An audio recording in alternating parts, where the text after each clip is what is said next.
Hello and welcome to my very first SAT tea time.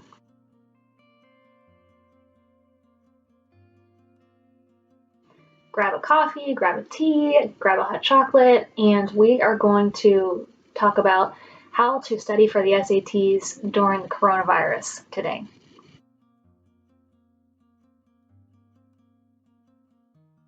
Yes, the SAT and the ACT have both moved their test dates because of the coronavirus. So the next time that you could take the SAT is going to be in June. The next time you could take the ACT is also in June. If you were signed up for the April or the May tests for either test, you will get your money back.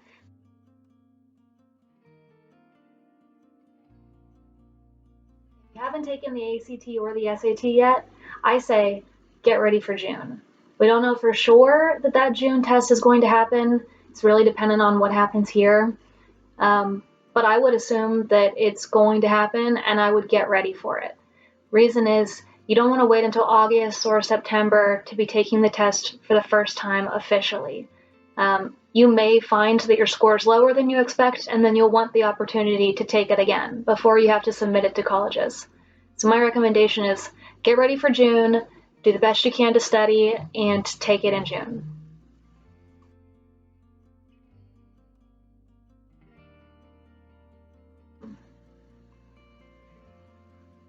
It's really dependent on what your score is and whether or not you think that your score could be improved. This is a pretty unique time, isn't it?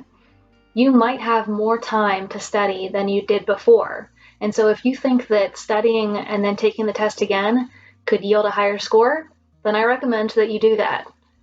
I think that this is a good time to sit down and study a little bit every day.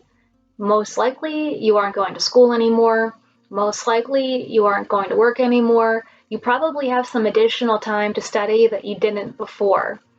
And even if you're not particularly motivated by getting a better score, you might find that the fundamentals of the SAT, the reading, the writing, and the math, those lessons will be important for you when you go off to college, when you go into your senior year next year, and even in life. And so it may be worth the time to spend a little bit of time every day working on those fundamentals.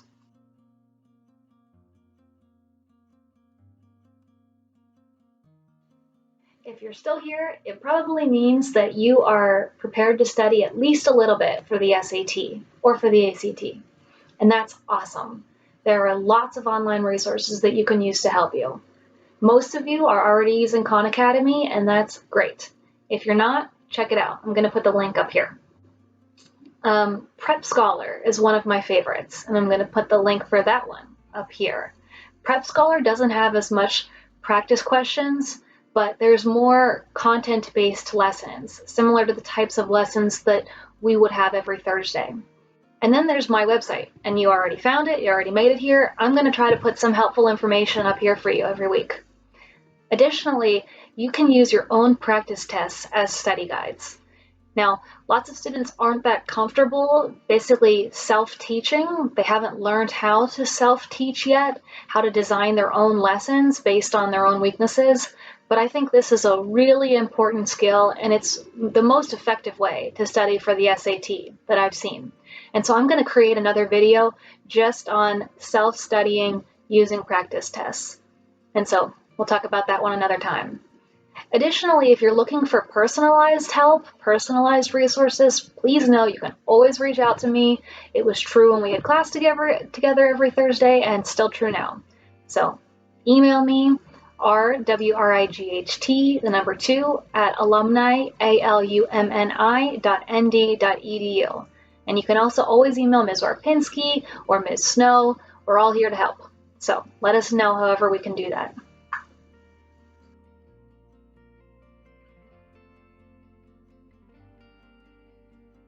If you have other questions about taking the SAT or studying for the SAT during this time, if so, feel free to leave them as a comment on this site or send me an email, and I'll try to get back to you as soon as possible.